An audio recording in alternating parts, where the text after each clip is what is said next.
We're here at my favorite racetrack on the tour, Orange County Speedway. In my opinion, this is the pinnacle of short track racing. Its high banks and wide sweeping turns give you all the side-by-side racing you could ever want. It's harder to pass than a kidney stone, and yeah, the Rocket Man was here tonight. This old girl's worn out. She's still got some cracks even though she's had a facelift, but there's no cracks in the dam of entertainment at Orange County. This is Saturday night. On Tour from Orange County Speedway starts right now. Everyone wants to be there on Sunday, but as every short tracker will tell you, there is no Sunday without Saturday night.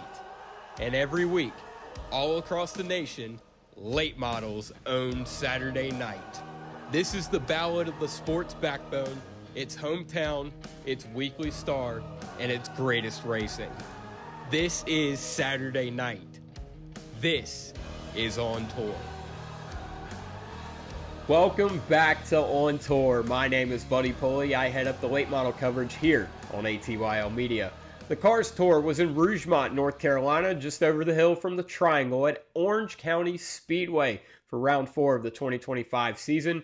And as you heard in the intro, since the tour's last visited OCS, the track has had some work done. Last year, we saw what I can only describe as canyon-sized cracks and gashes in the surface, but everyone, including me, unanimously agreed that we should not dare repave this racetrack. So, the track obliged, and thankfully, they filled the holes, and Orange County was able to retain its iconic character. You also learned in the intro that Orange County is my favorite track on the tour. Those who know me know Darlington is my favorite NASCAR track, and Orange County mimics Darlington in a lot of ways. It's worn out, it's fast as all hell, and watching racing there is about as much fun as you can have with your clothes on. But it's also similar in the way you drive the joint, sailing the car off into the corner, letting it float up to the tip of the diamond in the center. And most tracks where you drive off the corner, here at Orange County, you almost drive through the exit of the corner. Not really sure that made much sense, but that's the only way I knew how to describe that. But the unique driving style of Orange County made sense to at least two drivers, those being Jared Fryar and Lane Riggs. The two had a spirited battle at the halfway point in the race, with Fryar eventually besting Riggs and dominating the second half, going on to score his 5th Cars Tour victory and his first since Caraway in 2023, where ironically Lane Riggs crossed the line first, but was later disqualified. For those of you who don't know, Jared Fryar is the 2020 Cars Tour champion, but he hasn't competed full-time on the tour since 2021. But much like another champion in Bobby McCarty, anytime Fryar shows up to the racetrack, the field is reminded of the imminent threat to win that is the Black and Orange 14. I talked to Jared about that after the race and where else we may see him in 2025. Oh man, it's definitely more special to win these races. You know, it's one thing to run good, but when stars align, everything goes right for you, and the race plays out like it did tonight for me, and it went good, and the car was good, everything. So it just makes it so much special. I really enjoy it a lot, and just really happy for my crew. The guys, they put a lot of hard work into it, and so it shows. So it's awesome. It's super special. I'm just lucky to be in this position. Orange County, it's a fan favorite, it's a driver favorite. What made you pick this race, and what was the race like tonight with the new patchwork they did? Well, Orange County is one of my favorite tracks. Like I said in the last interview, Orange County has been one of my favorite tracks really since I started racing. I enjoy the speed, the banking, the way we can move around on the racetrack. Like, we could pass on the bottom, the top, whatever I need to do, I could do. And obviously our car was good enough to do that, but I like a track that we can do that. It's not stuck to the bottom. And our car was just worked really good tonight. Where else do you think you're running the rest of the year? It looks like we'll go to Langley in the May, and then definitely hit the 50,000 race at Hickory. And I really haven't looked past that because I'm moving from Florida back to North Carolina in August. So my schedule is kind of up in the air because I wasn't sure where we were moving to yet with the Navy. So now I know where we're going, and I'll start feeling more races. So I like to go to Anderson, do a couple other races like that. I enjoy going to tracks that I've been to before, and I really like. So that's kind of how I put my schedule together. So we know Jared Fryar opened up a can of whoop ass on the field Saturday night, but let's take a look at the rest of the results from Orange County.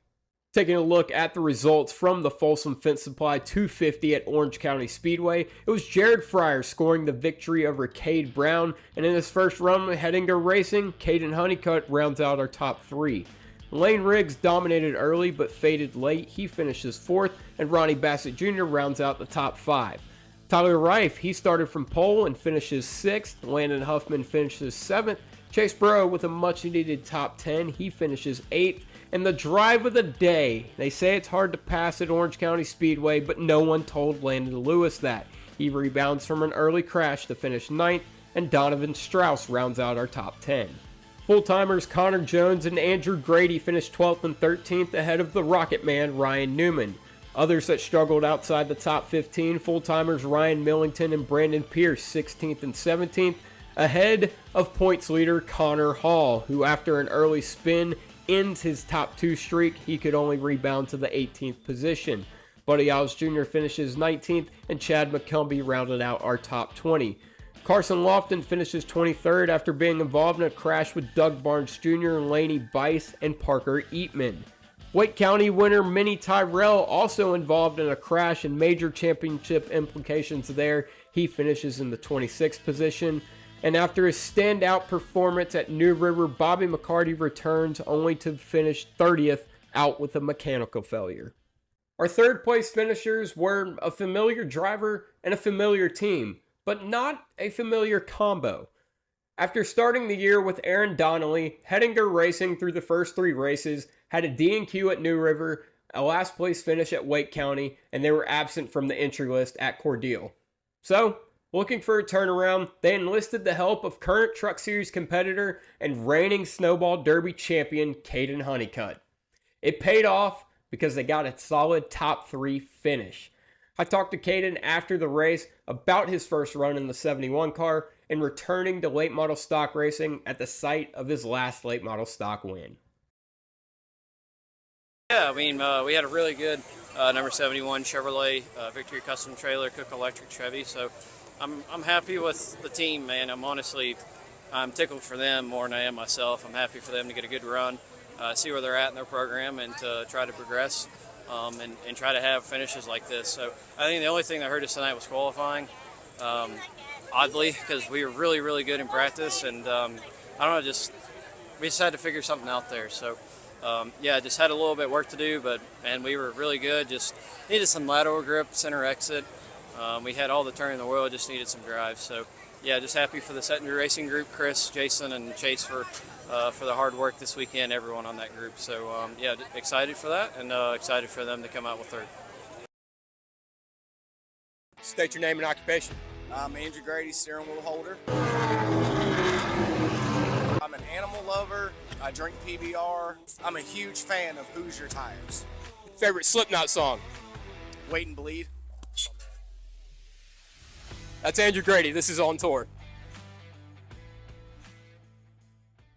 We're all familiar with NASCAR's open wheel invasion from the early 2000s that saw various F1 and IndyCar drivers trying their hand at ovals. Well, over the weekend, the Cars Tour had an open wheel invasion of their own. Modified drivers stole the show, with Luke Baldwin scoring the victory for Rick Ware Racing in the Pro Late Model event, and headlining the late model stock race was Daytona 500 champion and current Smart Tour driver Ryan Newman. The Rocket Man was driving the 7 car for Matt Piercy. A last-minute addition to the field, he scored a top 15 finish in his first Cars Tour start. I talked to Newman after the race about the differences between driving a modified and a late model stock at Orange County Speedway and the possibility of him returning to the tour. Yeah, it was intense. Guys run hard. Got to thank Matt Piercy and High Rock, Dale Jr., Cars Tour, Capital Auto Group for sponsoring the race car. And wish we could have done better, but I think it was respectable. And we had quite a few guys that were championship contenders that were behind us. So I feel like we achieved something, no doubt. My first Cars Tour race to be more than half of them says something, but it's not where we want to be, no doubt. So. I feel like last restart hurt us a little bit. I think we could have taken advantage of the bottom if we'd have been on the bottom, but we took the top and it just didn't work out for us. But I think we were a better car than 14th, but not a good enough car to win. How does it compare running a late model stock here compared to a modified? Just a lot different strategy and race, and you know, overall, it's a great racetrack. I love the facility.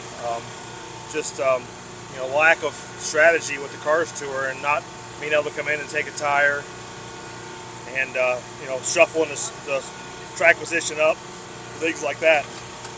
I think in the end it would have been cool if we could have put a tire on, given up track position, and then tried to drive to the front, make an adjustment on a car. But that's not the rules, so it is what it is. Is that something you would talk to Dale about? Is that something you guys talked about? He knows enough about racing, and the group knows enough about racing. That's the same for everybody. It's just a matter of what rules they pick. They pick at the beginning of the season, and there's nothing wrong with it. I'm just saying I think it would be interesting for the fans to see somebody come down pit road and mix it up, and then, you know, go from the back to the front, because the way it is now, it's a track position game. If you lose track position, it's hard to get it back. You coming back? I consider it. Yeah, I had a good time. I mean, it was intense and tough, but you know, I think there's potential for sure. Ryan Newman was the third Cup star to make an appearance on the tour since the new ownership took over a couple of years ago, Larson and Byron at Caraway being the other two. And he's the first on Junior's wish list of drivers that have an open invite to compete, a list that includes Casey Kane, Greg Biffle, and even Matt Kenseth.